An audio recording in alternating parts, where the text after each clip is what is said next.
Okay. Hi. I'm not here today, and my wife and I are going to the doctor to check on our baby, but that doesn't mean that you're going to get a free day. I do need to share with you three things, and I will do all these notes on the notebook that I've been keeping for us for class. So if you want to get a copy of it at the end, I mean, however you want to do the video is fine, but I am going to go through three specific things that you're going to need to know for one, the math practice through Math Excel I'm giving you, but also this is what the Calc 2 stuff really is based upon and is all about. There'll be some tricks that I'm going to show today. There'll be some proof of concept that I hope to get a chance to elaborate on, and I hope to at least take not a lot of time, but take the time that it needs to get you ready for it. I recommend that you have your notes, and thanks for watching the video of me as I show them to you, trying a new format, see how it works, and yeah. Okay, so I got my notebook here, and I'm going to be referencing stuff from 6.2 and 6.3. I also have the yellow calculators, the TI Inspires. So I'll show you some of the tricks that'll let you use the TI Inspires when you have access to only them on a test. But I also want to use Desmos, and so I'll get Desmos cleaned up here. Desmos does everything that the TI Inspires do, and more as I talk about it, I like Desmos the most. Go away, you. Okay, so if you would, go ahead and get ready, and then get your space ready, and then like pause the video until you are, and then play it again. I'm ready, so here I go. Well, nearly ready. Okay. Oh. I'm wearing my Calc shirt for you guys. May the force be with you. Get it? Okay, sorry, too much. All right. Today's date. I mean, for me, it's the 24th. For you, it's the 25th. Oh, how'd you do with all that snow, by the way, right? Yeah. I shoveled the walk 9 times. 225. So we're talking about rules for definite integration, or for the definite integral. This is from 6.3 specifically. Okay, how's that for fitting in the space? Pretty good. Okay, so the question is, well, what are the rules? What are things that you can do with the definite integral? And the first thing I should do is let's actually calculate. Can we calculate a definite integral, a DI, right? Can we calculate a definite integral? And so I'm not trying to be overly aggressive in finding one. Let's calculate the integral from 1 to 6 of the square root of x. Let's just do it, all right? Let's do it in Desmos first. So if you have your Chromebooks out, go ahead and go to this one. Desmos.com/calculator. It's the easiest one. There are other ones to use, but I like this one a lot. So integral, just typing int. Did you see it? int. Brings up the integral symbol. Fill in the blanks. We know that there's a 1 there, there's a 6 there, and then the square root function. I could get it from the keyboard. The keyboard is in my way. I'm going to type SQRT, and that's going to bring up the square root symbol. That, by the way, also works for like Excel, Google Spreadsheet. Okay, I get a number. I get 9.13. Right. Let's go 3 decimals. On the AP test, 3 decimal answer is pretty much a typical answer. So 9.131. 9.131. Yep, done. Check. That's how you calculate it. With a yellow calculator, it's just as easy. You just have to find that symbol. And if you kind of mess with them a little bit, you should know. Let's go on. Let's go Scratchpad. Quit being leggy. This little box right here, I'll click it and it'll be red. But that little box brings up the entire toolbox of everything that you need to know on the TI Inspire. Fractions, absolute values, matrices, square roots, cube roots, etc., linear functions, logarithms. I'll stop talking because choose the integral symbol. It's that one right there. Maybe a double click. Yeah. All right. Put a 1. Go up to put a 6. Put the square root of x, and then those are all of your heights of the function under the curve. So height times base, there's base, and press enter. There you go. Same answer, 9.131. That's it with technology. The yellow calculators, you graph it. You could graph it if you wanted to. In fact, let's show you that one as well. I'm going to make that another thing here, just calling an audible and what we needed to do. Can we calculate? Can we visualize on a graph a definite integral? So yes, well, I don't know Desmos if it'll do it. Maybe I can do it this way. I actually don't know. So I'm going to show you the way that I do know does work, and that's from the yellow calculators. And that is when I graph the square root. So see how it went from italicized letters, SQRT, and then it locked it in as regular font face characters? That's because SQRT is a function. I'm cheating with my keyboard. SQRTX is what I'm going to type. I guess I could just use the symbols. Control square root x and graph it. All right, we recognize this function. It's a sideways parabola, and we want to graph or find the area under the curve from 1 to 6. Press menu. So I'm going to menu. And then we're going to do analyze graph. So menu 6 for analyze graph. And then we want an integral. There it is right there. Boom. We could have done the derivative if we wanted to. That was also an option that was available. Keep that in mind for future tests. But the integral, now all I got to do, I mean, it says lower bound, and by dragging the mouse, using the touchpad, but I'm using my own, left and right does that. I can literally just type in a 1. And you see right there it says 1. And then pressing enter locks in the first lower bound line. Then by pressing 6, and you can see the 6 right there, press enter. There it is.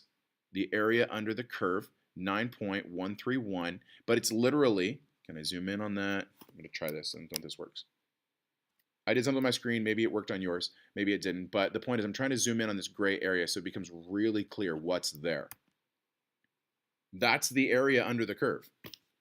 Menu, oh, I forgot already. Menu 6. 6 again? Uh-oh.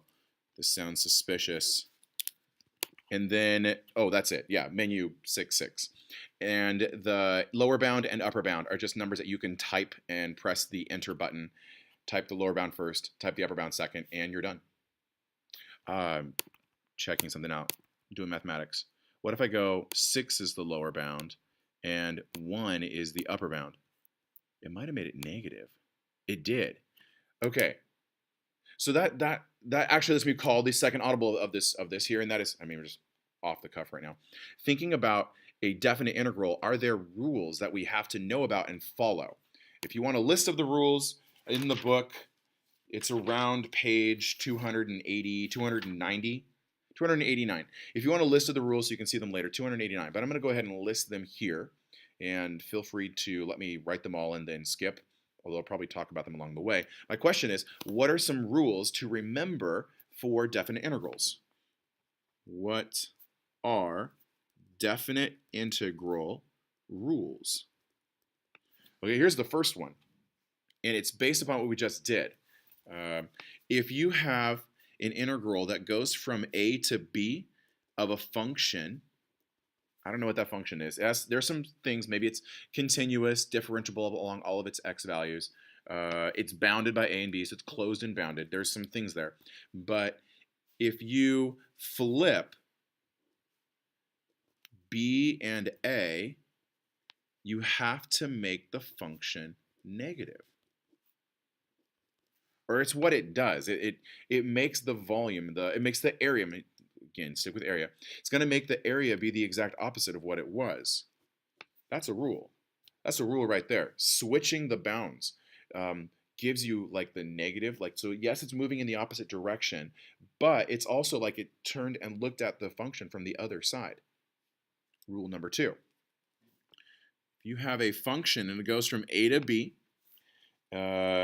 and you are multiplying by some constant value.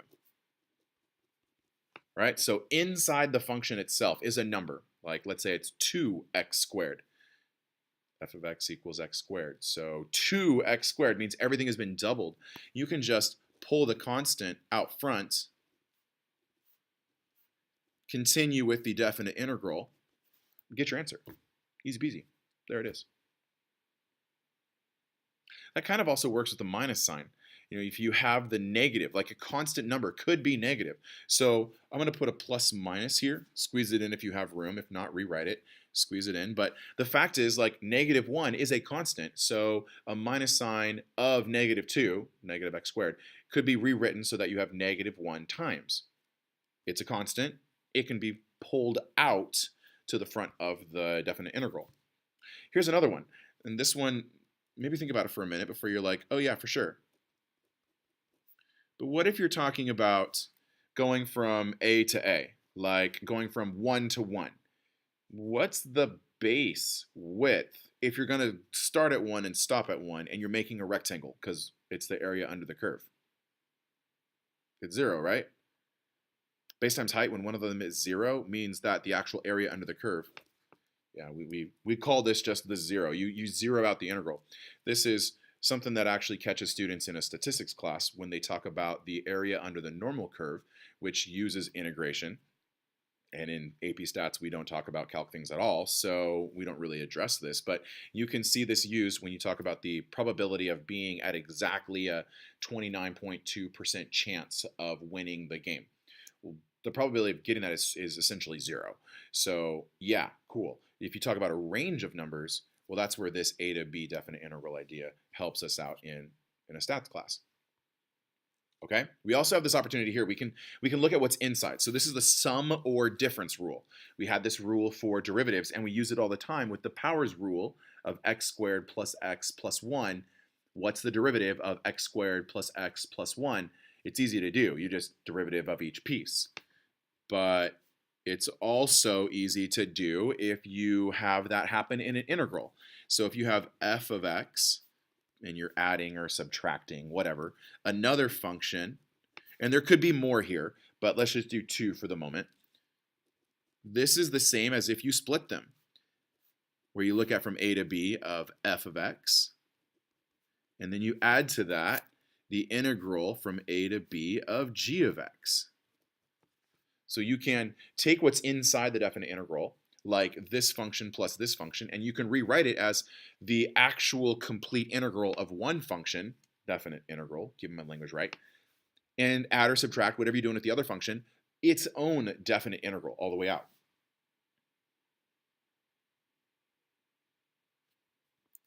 Okay, one last rule, and that'll finish my page, and then we'll maybe get some practice in here. Okay, and this is the fact that if you have two intervals that you're going to add together, so you're going to start from A to C, and then you're going to go from C to B, that's the same as all of them together. So if we go like this, A to C of f of x dx plus C to B of f of x dx, and that's going to actually equal all of the area under the curve from A to B. When I first saw that rule, I was like, well, duh. But there are ways where this is a necessary thing to think about. Consider a function that, decreases past the x-axis, and then you just want to find that area and split it and find the other area. You can do that. Just find the place where you want to separate your interval, and then you have two separate integrals that you're going to find. Okay, that carries out for this one. What are the rules for definite integrals? Some things that we did. We calculated them using Desmos and using the TI Inspire. We graphed them, and then the button strokes on the TI Inspire menu 66, and you just have to type in your lower bound and upper bound. Just type it in, press enter. It'll be automatic for you. Instead of don't use the slider bar. I mean, using this is dumb on the TI Inspire. Just type in the number you want to know about. Then we talked about the rules. So the rules, again, just to review, the rules are if you switch the bounds of integration, meaning the a and the b, then you get the same answer, but it's negative. The second rule is if you're multiplying the function by a constant, then just take the constant out. It'll be really useful for us later on when we talk about the analytical solution, the algebraic solution for the integral. But just right now, know that if you're multiplying by a 2 or a -2 or a -1, take it out and then calculate the integral, you get the same answer. If you go from the same lower bound to the same upper bound, a to a, that's no area. That's a line, and lines do not have area. If you go from a to b and you're going to add or subtract two functions together, think like a polynomial, like x to the third plus x squared plus x, whatever. Those are three functions that you're adding up. So you can do the area under for one, add the area or subtract the area of the other, and continue on for as many terms as you're adding. But you can split what's inside. And then if you have from a to c, like you're on the x-axis a to c, that's 1. Then you go from C to B, that's 2. You can just add them all up and go from the beginning, A to B. Or maybe these functions work in reverse. Maybe you have this scenario and you need a trick to help you solve the problem, and here your trick is split it nicely. Okay, 1, 2. I got one more thing to do, but I'm going to go ahead and let this video terminate, and then please go ahead and click on the second video so that you can see the other thing that I need to show you, and therefore the video is not that long.